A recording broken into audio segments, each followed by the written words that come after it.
नमस्कार दोस्तों, आप सभी का स्वागत है आपके अपने YouTube channel AK jobs points में। तो दोस्त, आज हम आप लोगों के लिए लेकर आए हैं हिस्ट्री का महत्वपूर्ण प्रश्न। तो आप लोग इस वीडियो को जरूर देखिएगा शुरू से अंत तक, क्योंकि यह वीडियो काफ़ी ज़्यादा महत्वपूर्ण होने वाला है। अगर आप बिहार पुलिस हो या फिर रेलवे हो या फिर बिहार एसएससी या अन्य सभी प्रतियोगी परीक्षा की तैयारी कर रहे हैं तो इस वीडियो को जरूर देखिएगा। चलिए आज का सेशन स्टार्ट करते हैं। चलिए दोस्त, आज का पहला क्वेश्चन है कि पहली मुस्लिम महिला जिसने भारत पर शासन किया। क्या बोलता है? पहली मुस्लिम महिला जिसने भारत पर शासन किया, तो वो हो जाएगा मेरे दोस्त रजिया सुल्तान। क्या हो जाएंगे? Razia Sultan. Option number A हो जाएंगे।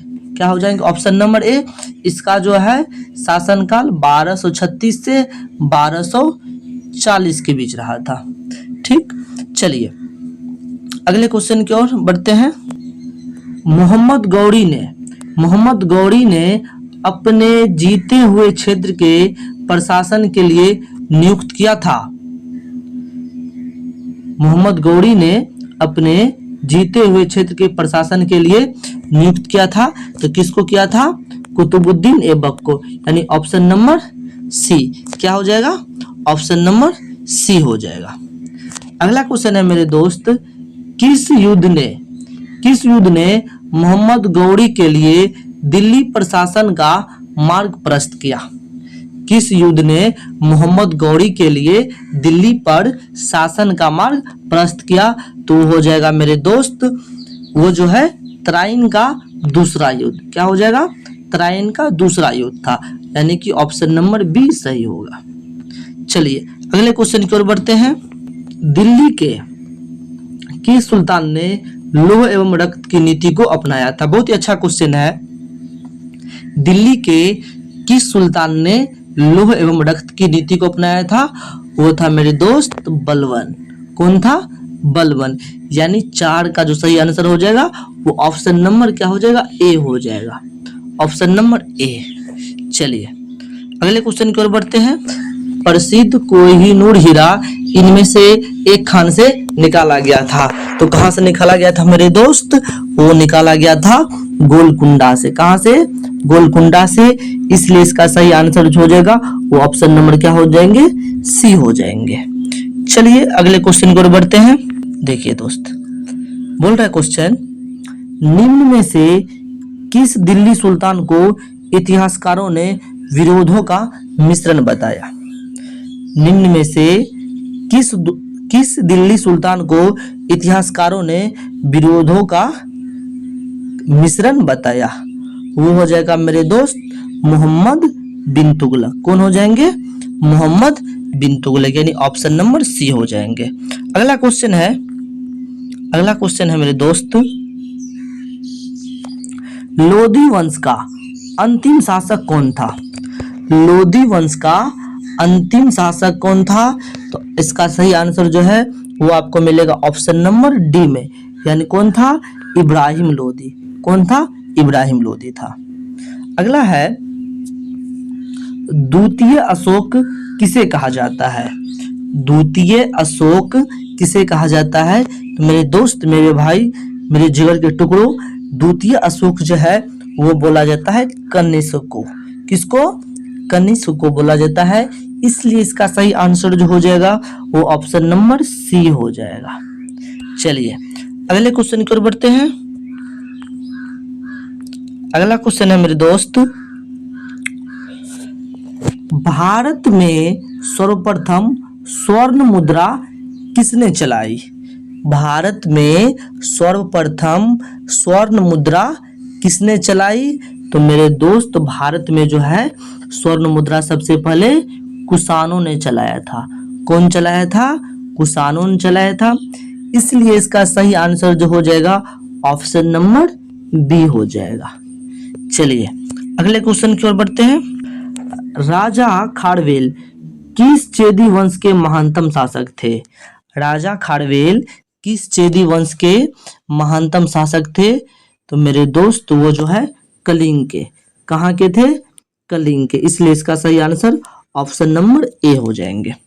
चलिए अगले क्वेश्चन की ओर बढ़ते हैं। अगला क्वेश्चन है, बहुत ही अच्छा क्वेश्चन है मेरे दोस्त। वानभट्ट किस सम्राट का दरबारी कवि था?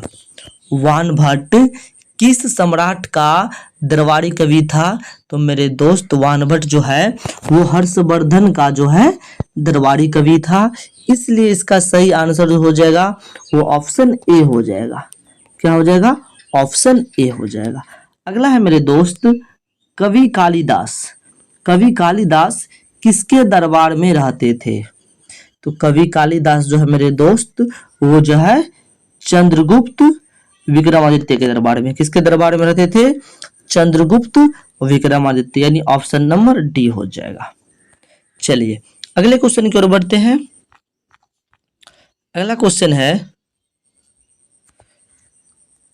बोल रहा है गुप्त शासकों की सरकार या फिर दरबारी भाषा थी, यानी गुप्त शासकों की जो है मेरे दोस्त दरबारी भाषा संस्कृत। क्या थी? संस्कृत, यानी ऑप्शन नंबर बी। क्या हो जाएगा? ऑप्शन नंबर बी हो जाएगा। अगला है हर्षवर्धन को किसने पराजित किया था? बहुत ही अच्छा इंपॉर्टेंट क्वेश्चन है मेरे दोस्त। हर्षवर्धन को किसने पराजित किया था? तो वो था मेरे दोस्त पुलकेशिन द्वितीय। कौन था? पुलकेशिन द्वितीय था, इसलिए इसका सही आंसर ऑप्शन नंबर बी हो जाएगा। चलिए अगले क्वेश्चन की ओर बढ़ते हैं। अगला है, होयनसल की राजधानी थी। होयनसल की राजधानी थी, तो मेरे दोस्त होयनसल की राजधानी थी वो द्वार समुद्र, यानी ऑप्शन नंबर बी। क्या हो जाएगा? ऑप्शन नंबर बी, होयनसल की राजधानी द्वार समुद्र।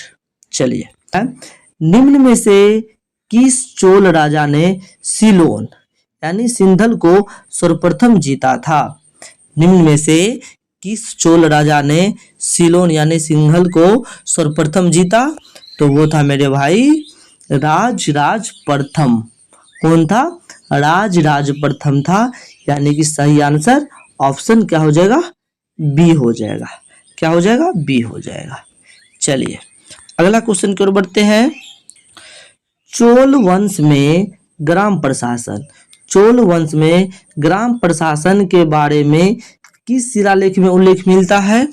तो मेरे दोस्त ये जो होगा इसका सही आंसर वो हो जाएगा ऑप्शन नंबर डी हो जाएगा, यानी उत्तरा मेरुड़ अभिलेख। किस अभिलेख में मिलता है? उत्तरा मेरुड़ अभिलेख में मिलता है। चलिए अगले क्वेश्चन की ओर बढ़ते हैं। महाबलीपुरम क्या है? महाबलीपुरम की स्थापना किसने की थी? महाबलीपुरम की स्थापना किसने की थी? वो जो है पल्लव सब ने किया था। कौन किया था? पल्लव ने किया था, इसलिए इसका सही आंसर ऑप्शन नंबर ए हो जाएंगे। क्या हो जाएगा? Option number A. चलिए अगले क्वेश्चन की ओर बढ़ते हैं। चित्रकला क्या है? चित्रकला की गांधार शैली का सूत्रपात किसके द्वारा किया गया था? चित्रकला की जो मेरे भाई गांधार शैली का जो है सूत्रपात किसके द्वारा किया गया था? वो किया गया था महायान संप्रदाय। किसके द्वारा? महायान संप्रदाय के द्वारा, इसलिए इसका सही आंसर ऑप्शन नंबर क्या हो जाएगा? बी हो जाएगा। क्या हो जाएगा? बी हो जाएगा। चलिए अगले क्वेश्चन की ओर देखते हैं। अगला क्वेश्चन है, किस शासक ने एलोरा मंदिर का निर्माण करवाया था? किस शासक ने एलोरा मंदिर का निर्माण करवाया था? तो मेरे दोस्त एलोरा मंदिर का जो निर्माण करवाया था वो करवाया था राष्ट्रकूट सब। कौन करवाया था? राष्ट्रकूट, इसलिए इसका सही आंसर ऑप्शन नंबर डी हो जाएंगे। क्या हो जाएगा? Option number D. अगला क्वेश्चन है, अधिकांश चोल मंदिर किस देवी देवता को समर्पित है? अधिकांश चोल मंदिर किस देवी देवता को समर्पित है? तो मेरे दोस्त मेरे भाई ये जो होगा इसका सही आंसर वो हो जाएगा ऑप्शन नंबर सी, यानी शिव को। किसको? शिव को। चलिए अगला क्वेश्चन है मेरे दोस्त। अगला क्वेश्चन बोल रहा है, केंद्रीय असेंबली में केंद्रीय असेंबली में बम फेंकने में भगत सिंह का साथी कौन था? केंद्रीय असेंबली में बम फेंकने में भगत सिंह का साथी कौन था? वो था मेरे दोस्त बटुकेश्वर दत्त। कौन था? बटुकेश्वर दत्त। यानी ऑप्शन जो हो ए सही हो जाएगा, ऑप्शन ए सही होगा। चलिए अगला है मेरे दोस्त अजंता। अजंता की चित्रकला कृतियों में वर्णित कथनांक है। अजंता की चित्रकला कृतियों में वर्णित कथनांक है। तो मेरे दोस्त इसका सही आंसर जो हो जाएगा वो ऑप्शन नंबर बी यानी जातक। क्या हो जाएगा? जातक हो जाएगा। चलिए अगले क्वेश्चन की ओर बढ़ते हैं। अगला क्वेश्चन है इलाहाबाद स्तंभ शिलालेख किसने बनवाया? इलाहाबाद स्तंभ शिलालेख किसने बनवाया? तो इलाहाबाद स्तंभ शिलालेख जो है मेरे दोस्त वो हरिसेन बनवाए थे। कौन बनवाए थे? हरिसेन बनवाए थे। इसलिए इसका सही आंसर ऑप्शन नंबर ए यानी कि हरिसेन होगा। चलिए अगले क्वेश्चन की ओर बढ़ते हैं। प्रसिद्ध क्या है? प्रसिद्ध जैन केंद्र दक्षिण भारत में कहाँ स्थित है? प्रसिद्ध जैन केंद्र दक्षिण भारत में कहाँ स्थित है? ऑप्शन ए में है रामेश्वरम, ऑप्शन बी में है कांची, ऑप्शन सी में है श्रवणबेलगोला, ऑप्शन डी में है मदुरई। तो मेरे दोस्त प्रसिद्ध जैन केंद्र जो है दक्षिण भारत में कहाँ स्थित है?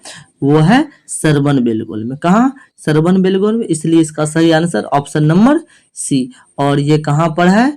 ये जगह जो है मेरे दोस्त कर्नाटक में है। कहाँ पर है? ये जगह कर्नाटक में है। चलिए अगला क्वेश्चन है बहुत इंपॉर्टेंट। मेघदूत क्या है? मेघदूत के लेखक कौन है? मेघदूत के लेखक कौन है? तो मेरे दोस्त ऑप्शन ए में है शूद्रक, ऑप्शन बी में है विशाखदत्त, ऑप्शन सी में है चाणक्य, ऑप्शन डी में है कालिदास। तो मेघदूत के लेखक जो है मेरे दोस्त वो है कालिदास जी। इसलिए इसका सही आंसर हो जाएगा ऑप्शन नंबर डी हो जाएगा। क्या हो जाएगा? ऑप्शन नंबर डी हो जाएगा। चलिए अगले क्वेश्चन की ओर बढ़ते हैं। बोल रहा है सांची स्तूप का निर्माण किसके द्वारा किया गया? सांची स्तूप का निर्माण किसके द्वारा किया गया? तो मेरे दोस्त सांची स्तूप का जो निर्माण है वो अशोक के द्वारा किया गया। किसके द्वारा? अशोक के द्वारा किया गया। इसलिए इसका सही आंसर ऑप्शन नंबर सी हो जाएगा। क्या हो जाएगा? सी हो जाएगा। चलिए अगला क्वेश्चन की ओर बढ़ते हैं। सिंधु सभ्यता का वह एकमात्र स्थल जहां से कृत्रिम गोदीवाड़ा मिला था। क्या बोल रहा है? सिंधु सभ्यता का वह एकमात्र स्थल जहां से कृत्रिम गोदीवाड़ा मिला था। तो वह स्थल था मेरे दोस्त लोथल। क्या था? लोथल। इसलिए इसका सही आंसर ऑप्शन नंबर ए यानी कि लोथल होगा। चलिए अगला क्वेश्चन है, देखिए अगला क्वेश्चन है निम्नलिखित विद्वानों में से हड़प्पा सभ्यता का सर्वप्रथम खोजकर्ता कौन था? निम्नलिखित विद्वानों में से जो है हड़प्पा सभ्यता का सर्वप्रथम खोजकर्ता कौन था? ऑप्शन ए में है sir John Marshall, option B में है आर.डी. बनर्जी, ऑप्शन सी में है ए कनिंघम, ऑप्शन डी में है दयाराम साहनी। तो इसका सही आंसर जो हो जाएगा मेरे भाई वो हो जाएगा ऑप्शन नंबर डी हो जाएगा। क्या हो जाएगा? ऑप्शन नंबर डी यानी दयाराम साहनी हो जाएगा। चलिए अगला क्वेश्चन की ओर बढ़ते हैं। अगला क्वेश्चन है मेरे दोस्त सिंधु अर्थव्यवस्था की ताकत थी, यानी सिंधु अर्थव्यवस्था की क्या ताकत थी मेरे दोस्त? तो सिंधु अर्थव्यवस्था की जो ताकत थी वो व्यापार था। क्या था? व्यापार। इसलिए इसका सही आंसर जो हो जाएगा ऑप्शन नंबर बी यानी कि व्यापार। चलिए आज यहीं तक रहने देते हैं। अगर आप चैनल पे न्यू है तो चैनल को सब्सक्राइब जरूर कर लीजिएगा। तब तक के लिए जय हिंद।